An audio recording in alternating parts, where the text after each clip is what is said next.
Yasin Börü davası dosya itibariyle kapatıldı. En azından birinci aşama mahkeme sona erdi. Fakat bizim için dava devam ediyor. Dosya kapanmış olabilir ama dava kapanmadı. Dava devam ediyor. Sadece bu dünyaya yönelik olarak değil, öbür tarafa kadar uzanacak, sürecek bir davadır bu. Dünyalık mesele itibariyle de birinci aşaması tamamlandı. Yargıtay aşamasına gidilecek. Bizim açımızdan bu aşamalarda da tatmin edici bir sonuç ortaya çıkmamıştır. Daha önceki süreçlerde de biz izah etmiştik. Bizim açımızdan 3 şart yerine gelmeden kamuoyu vicdanının tatmin olması bakımından adaletin yerini bulması açısından nakıs kalacak, eksik kalacaktır. Birincisi azmettiricilerin bu davaya dahil edilmesi, soruşturmaya dahil edilmesi ve bu yönde soruşturmanın derinleştirilmesi. İkincisi bu davanın insanlığa karşı işlenmiş suçlar kapsamına alınması. Üçüncüsü de o dönem bu vahşetin meydana gelmesine seyirci kalan kolluk görevlileri ve o dönemin yetkililerinin de bu soruşturmaya dahil edilmesidir. Bu üç şart yerine gelmedikçe bizim açımızdan Yasin Börü davasında adalet tecelli etmiş olmayacaktır. Referandum öncesinde kullanmış olduğumuz bir söz vardı. Referandumdan sonra beraber yaşayacağız. Evet, beraber yaşamaya devam edeceğiz. Şu anda siyaset kurumu ve idare mekanizması evet diyen, hayır diyen herkesi kucaklamadı. Bu memleket üzerinde her türlü farklılığı çatışmaya dönüştürmek isteyen şer odaklarına fırsat vermemelidir. Bunun da yolu toplumsal anlamda bir bütünleşme, kullanılan dilin toplumun bütün kesimlerini kucaklayıcı ve kapsayıcı olmasından geçiyor. Hüdapar olarak özellikle bu kutuplaşmanın ve kamplaşmanın yaşanmamasını en önemli atılması gereken adım olarak değerlendiriyoruz. Referandumun sonuçlarının çok iyi okunması, analiz edilmesi gerekiyor. Özellikle MHP ile AK Parti'nin bir blok halinde ortaya koydukları ittifakın istenen neticeyi vermediği ortaya çıktı. Bu kesime yönelik olarak bu ittifaktan beklentilerin çok çok altında seyreden bir sonuçla karşılaşılmış oldu. Beri tarafta Kürt oylarında referandumu belirleyici bir oy oranı ortaya çıktı.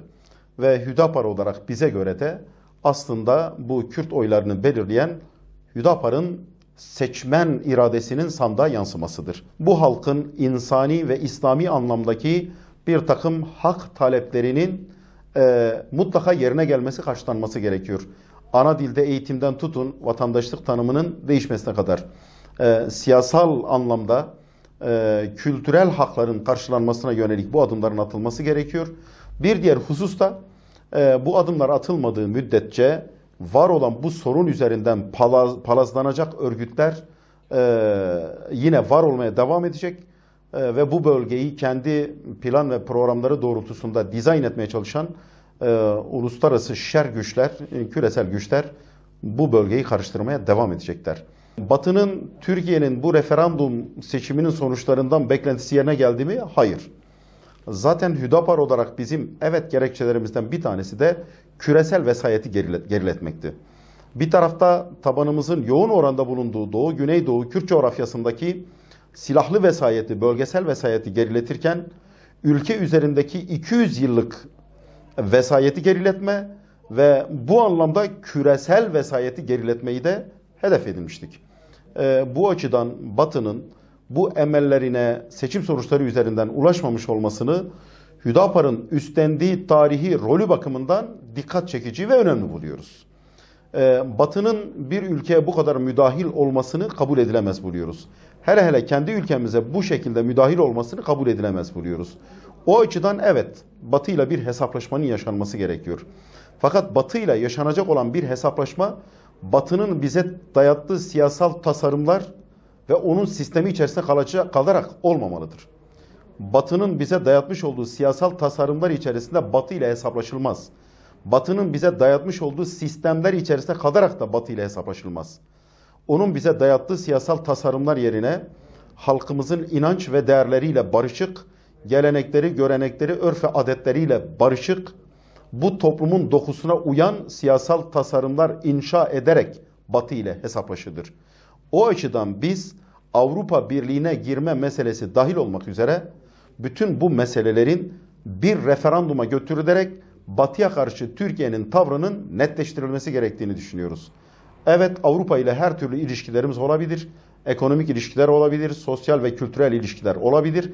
Ama içimize bu kadar müdahil olmayı kendisinde bir hak olarak gören Batı ile hesaplaşma, onun sistemleri yerine yerli sistemlerimizi inşa ederek yapılabilir. Bunun altını özellikle çiziyoruz. Bu da halkın inanç ve değerleriyle barışık, yerli bir anayasanın yapımından tutun, Batı'nın her alanda bütün kurumlarımıza siyaset ettirdiği, onun vesayetini tamamen reddederek, onun sistemini ortadan kaldırarak, onun bize dayattığı siyasal tasarımlarını reddederek gerçekleşebilir.